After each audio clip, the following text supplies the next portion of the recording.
এখানে থাকার ব্যবস্থা বলতে পুরো এই ধরনের টেন্ট আছে চারিদিকে, ভান্ডারা লাগানো আছে, ভান্ডারায় খাওয়া দাওয়া করুন।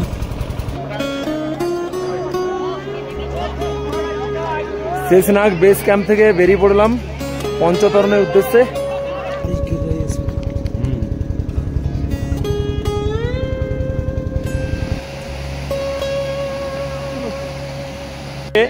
শেষনাগ থেকে প্যাদল যাত্রা করতে করতে এগোচ্ছি, আর তার মাঝে কিছু ছবি তুলছি, ভিডিও করছি, কারণ এই ভিডিওগুলোই তো থাকবে, এই ছবিগুলোই তো থেকে যাবে স্মৃতি হিসাবে।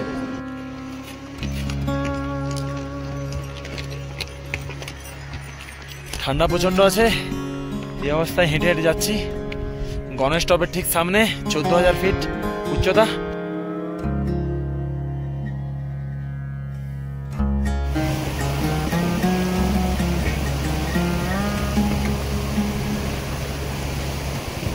গুড মর্নিং এভরিওয়ান, পঞ্চতরণী থেকে সকলকে স্বাগত জানাচ্ছি।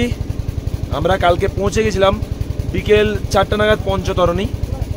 তারপর এইখানে বলতে গেলে আমার কাল রাত্রেবেলায় শরীরটা একটু অসুস্থ হয়ে যায় খাওয়া দাওয়ার প্রবলেমের জন্য এবং ঠান্ডার জন্য। এখানে অক্সিজেন লেভেল খুবই কম এবং ঠান্ডা বলতে গেলে মাইনাস কাল ছিল 6 ডিগ্রি সেলসিয়াস। তো সকালে উঠেছি, চারিদিকে কুয়াশায় ভরে আছে পুরো একদম। আমাদের যাত্রা শুরু হবে কিন্তু বৃষ্টি পড়ছে, তো ওটাই একটা চিন্তার বিষয় যে কিভাবে যাত্রা শুরু হবে আজ। তার আগে দেখিয়ে দিচ্ছি, এই ধরনের টেন্টে আমরা ছিলাম কাল সারা রাত্রি। এখানে টেন্ট ভাড়া নিয়েছে 700 টাকা করে। এখানে পরিবেশ অসাধারণ, কিন্তু এই যে বৃষ্টি পড়ছে, আবার কিছুক্ষণ পর পরিষ্কার হবে, আবার বৃষ্টি পড়বে। এবং এই যে দেখাচ্ছে পুরো পাহাড়ে ঘেরা। আমাদের আজ যেতে হবে এখান থেকে পঞ্চতরণী। তো বৃষ্টি পড়ছে এবং পঞ্চতরণী যাওয়ার পথেই পড়বে সব থেকে উঁচু টপ ভিউ যেটা, সেটা হচ্ছে এমজি টপ। তো এই বৃষ্টির মধ্যে যাওয়াটা খুবই কষ্টদায়ক, কিন্তু বেরোতে তো হবেই। এখানে থাকার ব্যবস্থা বলতে পুরো এই ধরনের টেন্ট আছে চারিদিকে, ভান্ডারা লাগানো আছে, ভান্ডারায় খাওয়া দাওয়া করুন। বাথরুমের ব্যবস্থা আছে, দেখতে পাচ্ছেন বাথরুমের ব্যবস্থা। এই রাস্তা বরাবর যাচ্ছে সবাই, আর এখানে লঙ্গার বসছে।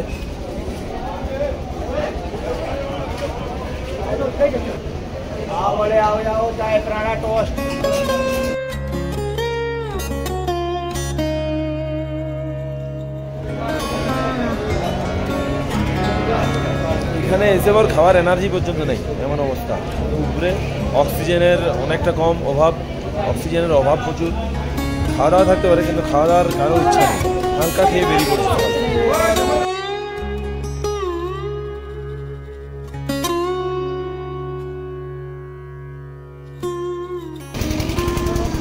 খাবার খেয়ে পর বেরোলাম, তারপর পুরো আকাশ দেখছি পরিষ্কার হয়ে গেছে।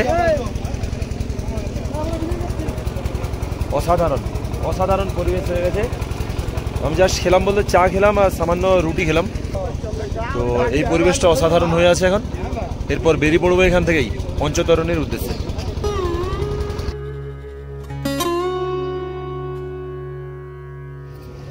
অসাধারণ প্রাকৃতিক সৌন্দর্যের মধ্যে আমরা হেঁটে হেঁটে আজ বেরোবো। হর হর মহাদেব। শেষনাগ বেস ক্যাম্প থেকে বেরিয়ে পড়লাম পঞ্চতরণের উদ্দেশ্যে।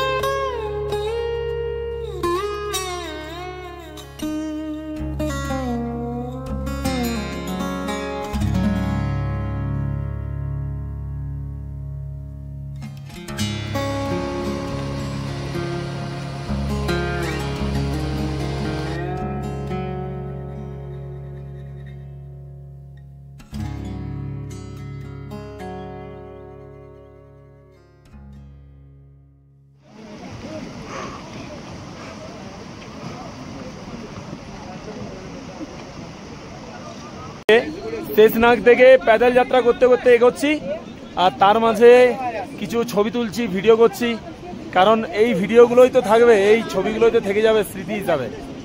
তো আমরা সকলে যাচ্ছি, কেমন লাগছে সকলের একটু জেনে নিই। ভালো, খুব কষ্ট হচ্ছে কিন্তু কষ্টের মধ্যেও আনন্দ আছে। আর আস্তে আস্তে যাত্রা করছি যাতে একটু একটু করে পুরোটা আমরা সম্পূর্ণ করতে পারি। এখানে আমরা ছবি তুললাম, কিছু মেমোরিজ থাকলো আমাদের।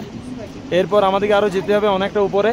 আজকে আমাদের মেন চড়াই আছে গণেশ টপ, যাতে আমাদের এই স্মৃতিগুলোই থাকবে। কি এই মেমোরিজ এগুলো থাকবে। এত কষ্ট করে আমরা প্যাডেল যাত্রা করছি, চাইলে মানুষ খুব সহজেই ঘোড়াতে করে যেতে পারে, কিন্তু আমাদের এটা বলতে গেলে একটা ব্রতই আছে যে আমরা হেঁটে হেঁটে যাব। কারণ অনেক মানুষ বলেছিল পারবে নাই, ওটা সম্ভব নয়, ও অনেকজন অনেক রকম মানুষ বলেছিল, কিন্তু আমাদের মধ্যে এটা আমরা প্রতিজ্ঞা নিয়েছি যে আমরা হেঁটে হেঁটে যাব। কি তাই তো? অবশ্যই পশুর পিঠে চড়ে যে আর যাই হোক পূর্ণ কাজ সাধন করা যায় না। এখান থেকে এমজি টপ আর মাত্র 2 কিলোমিটার। আমরা 2 কিলোমিটার এতক্ষণে কমপ্লিট করলাম। আরো সামনে 2 কিলোমিটার হাঁটলে আমরা এমজি টপে পৌঁছে যাব। 2 কিলোমিটার প্যাদল যাত্রা করতে আমাদের 2 ঘন্টা টাইম লেগেছে, সামনে আরো টাইম লাগবে। এইখান থেকে এমজি টপ মাত্র 2 কিলোমিটার। তাহলে চলুন যা যাক।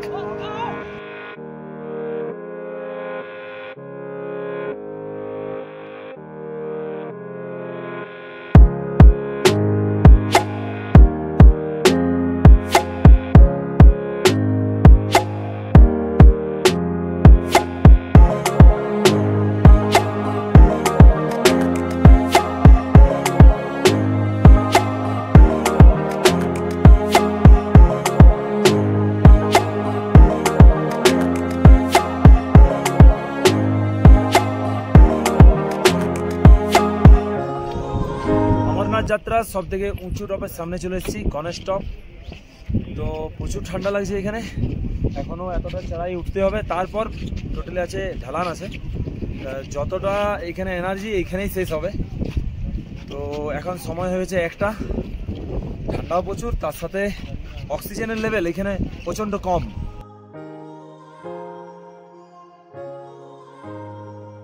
এই চড়াই ওঠার জন্য এই ধরনের শর্টকাট আছে।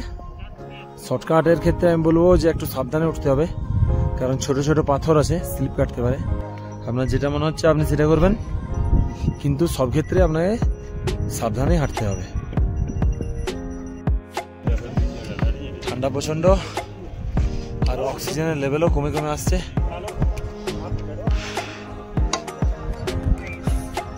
আমরা তো ভাবছি শর্টকাটে যাবো না, আরামসে আস্তে আস্তে যাবো, কারণ সময় আছে অনেক। তাহলে সেক্ষেত্রে অত শর্টকাট করার দরকার নেই, আরামসে ধীরে ধীরে আমরা গণেশ টপ পৌঁছাবো।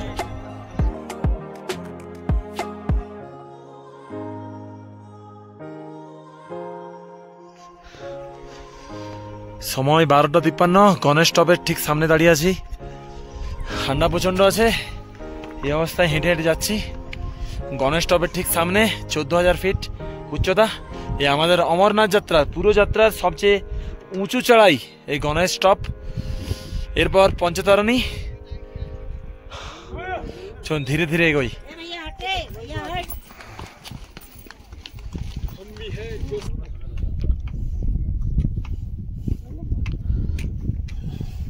সজলদা কতটা উঠে এলে? সবচেয়ে উঁচু গণেশ টপে পৌঁছে গেছি। দারুণ অসাধারণ জায়গা এখানে। এই অমরনাথ যাত্রার সবচেয়ে উঁচু টপ ভিউ এখানেই। আর যতটা কষ্ট মনে হচ্ছিল না, অতটাও কষ্ট নয়, আরামসে। ওই কেউ গাজরে মানে ধীরে আরামসে এলে কোনো অসুবিধা হবে না, ধীরে ধীরে আরামসে এলে কোনো অসুবিধা হবে না। অক্সিজেনেরও দরকার হবে না, অক্সিজেন নিয়ে অসুবিধা না। এবার যারা বয়স্ক তাদের একটু সমস্যা হচ্ছে, বাট একটা বয়স আছে না অমরনাথ যাওয়ার, আমার মনে হচ্ছে এই সময়টাই। দেখতে পাচ্ছেন এখানে লেখা আছে ইন্ডিয়ান আর্মিদের, I love my India, we proud our army, Indian army. আমাদের দেশের পতাকা উঠছে এখানে। অমরনাথ যাত্রার সবচেয়ে উঁচু টপ। এই রাস্তা বরাবর আমাদের এরপর যেতে হবে। দারুণ লাগছে এই অসাধারণ প্রাকৃতিক সৌন্দর্যের মধ্যে দিয়ে হেঁটে হেঁটে যাওয়া। এইভাবে এখন 10 কিলোমিটার হাঁটতে হবে। কোনো অসুবিধা লাগছে না, কারণ এখানে প্রাকৃতিক সৌন্দর্য এতটাই সুন্দর যে আপনার যাত্রাটাকে সুগম করে দেবে।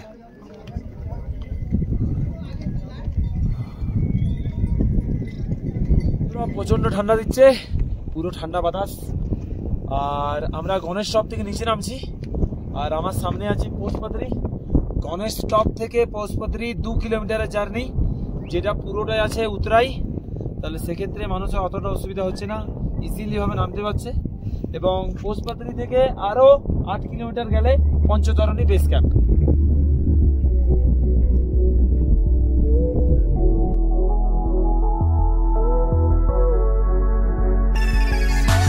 शिलाजीत शिला माने पत्थर, जीत माने है ना कोई भी बीमार को जीतेगा हारेगा ना। जिन जाने का शिलाजीत बोलेगा, जिन नहीं जाने का तो डामर बोलेगा। एक बार खाएगा दोबारा बोलेगा भाई नेपाली कब आएगा। मेरे को तो दवा जरूर चाहिए।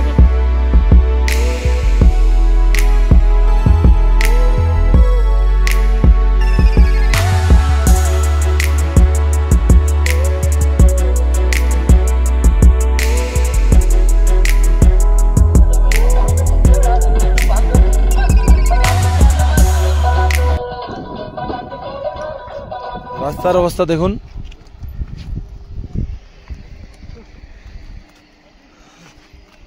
কিন্তু রাস্তা যেমনই হোক মনের জোরে আমরা এগিয়ে যাচ্ছি।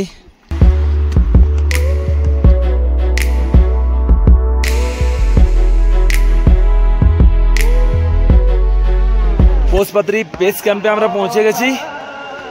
এখানে খুব সাজানো গুছানো ভাবে লাঙ্গল লাগানো হয়েছে।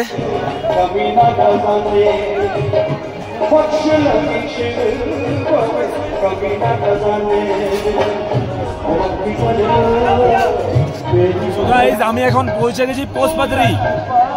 গণেশ স্টপ থেকে 2 কিলোমিটার দূরে পোস্টপাত্রী। এখানে অমরনাথ যাত্রার সব থেকে বড় ভান্ডারা লেগেছে।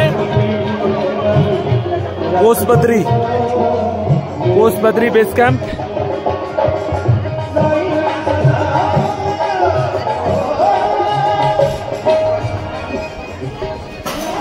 অমরনাথের সব থেকে বড় ভান্ডারা পোস্টপাত্রীতে।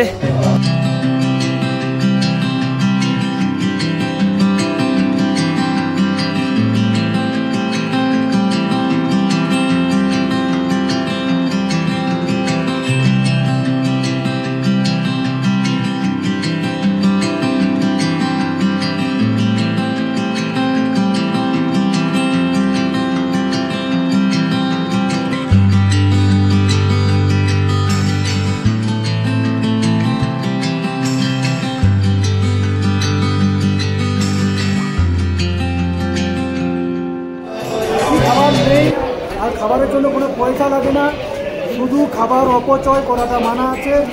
অপচয় করো না, যতটুকু দরকার ততটুকু খাবার নাও, খেয়ে যাও এবং পরিষ্কার করে খেয়ে যাও।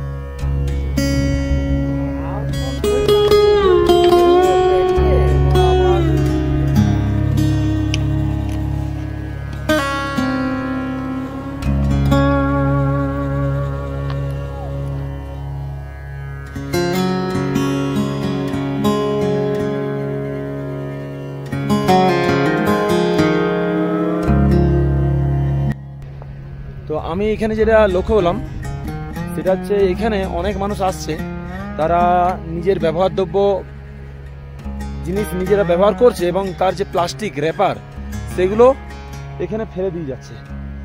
এটা ঠিক নয়, কারণ এই প্রাকৃতিক সৌন্দর্যের মধ্যে এই জিনিস ফেলে দেওয়া এটা খুবই বিপজ্জনক, যা আমাদের পরিবেশকে আস্তে আস্তে নষ্টের দিকে নিয়ে যাচ্ছে। তাহলে প্লিজ আমি এটা আপনাদের কাছে অনুরোধ করছি, যারা অমরনাথ আসছেন তারা অবশ্যই প্লাস্টিক দ্রব্য যদি ব্যবহার করেন সেগুলো নিজের কাছে রেখে দেবেন, পরে ডাস্টবিনে ফেলে দেবেন। না হলে অদূর ভবিষ্যতে হয়তো মানে আমাদের পরের প্রজন্ম হয়তো এই সমস্ত প্রাকৃতিক সৌন্দর্য আর দেখতে পাবে না। ধীরে ধীরে এগুলো সব নষ্টের মুখে চলে যাবে। Please don't use plastic. আমাদের পরবর্তী যে বেস ক্যাম্প পঞ্চতরণী তা আমি দেখতে পেয়ে গেছি। তাহলে প্রথম আমরা রাত্রি যাপন করলাম পেহেলগাঁও এবং তারপরে শেষনাগ। আজকে আমরা পঞ্চতরণীতে রাত্রে থাকবো।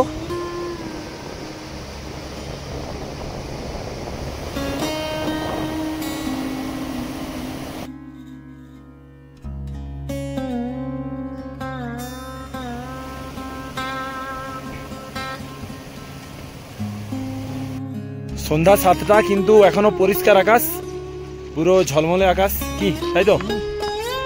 তো এরপর বেস ক্যাম্পের ভেতরে যাব, রেস্ট নেব। দীর্ঘ 12-13 ঘন্টা ধরে আমরা এই হাঁটার পথ আমরা কমপ্লিট করলাম পঞ্চতরণী।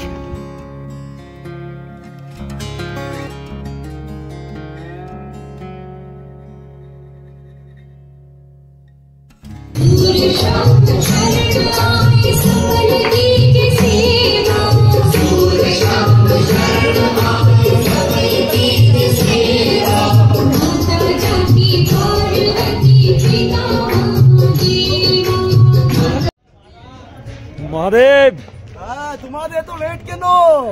গোলা ধরে কোন 2:30টার সময় এখানে পৌঁছে গেছে। এই তো সবে 7টা বাজছে নাকি? আমরা তো 2:30টায় পৌঁছি। আরামসে আমরা দেখে দেখে আসছি প্রাকৃতিক সৌন্দর্য দেখতে। সৌন্দর্য সবাই দেখেছি, ছবি তুলেছি, ভিডিও করে সব করেছি। আমাদের টেন্ট রেডি? ওকে, টেন্ট একবারে রেডি। তাহলে মহাদেব রেডি করে দিয়েছে, চলো তাহলে নিচে। একদম মানে কি বলবো, রেডি আছে। রেডি আছে, আসো। সো পৌঁছে গেছি Panchtarni base camp. Panchtarni base ক্যাম্পে পৌঁছানোর পর এরপর আমি যাচ্ছি টেন্ট। আমাদের যে টেন্ট নেওয়া হয়েছে সেখানে। ঠান্ডা প্রচন্ড আছে, দারুণ লাগছে। হর হর মহাদেব।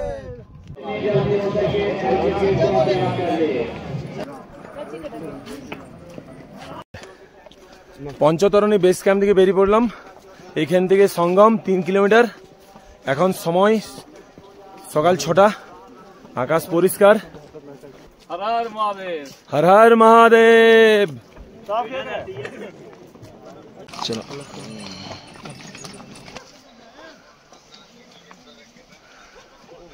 হর হর মহাদেব। এই এতদিনের যে জার্নি, এতদিনের ধৈর্য, এতদিনের ইচ্ছা তা সম্পূর্ণ হতে চলেছে।